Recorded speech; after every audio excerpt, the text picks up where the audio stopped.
here's what it says. Referring to our list, the first thing it says is putting out of our minds the wrongs others had done. Wow. A couple lines down, it says the same thing again. When Bill Wilson says the same thing twice in one paragraph, you know he's serious. And he always uses different words to say it because he wants to make sure you get it. So he comes at it from a couple different angles. He says it again. He says, though a situation had not been entirely our fault, we tried to disregard the other person involved entirely. Entirely is like more than half. I mean, entirely. So we're putting out of our minds the wrongs others had done, and we're disregarding what they did entirely. So this is not parts. Because if you look for your part, there's an implication, unconscious implication. Okay, here's my part. What's the implication? There's another part, right? There's parts is parts. Which means I'm reserving the right to think that they're wrong. I'm not really taking them off the hook.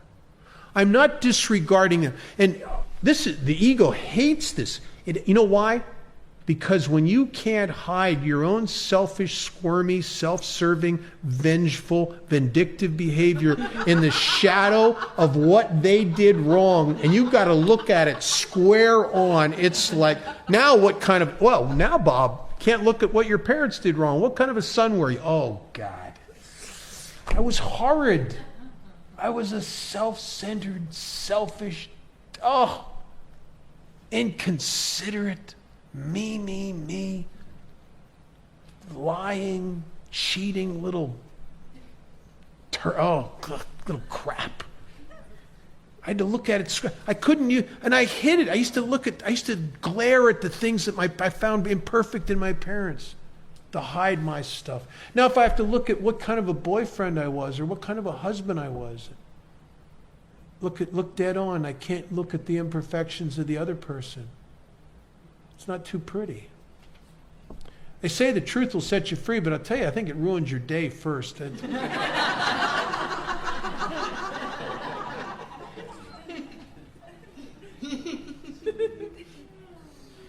I can't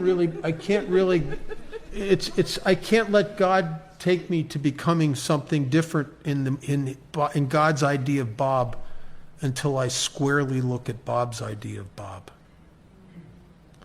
You can't change a problem that you don't know you have. There's nothing you can do with it.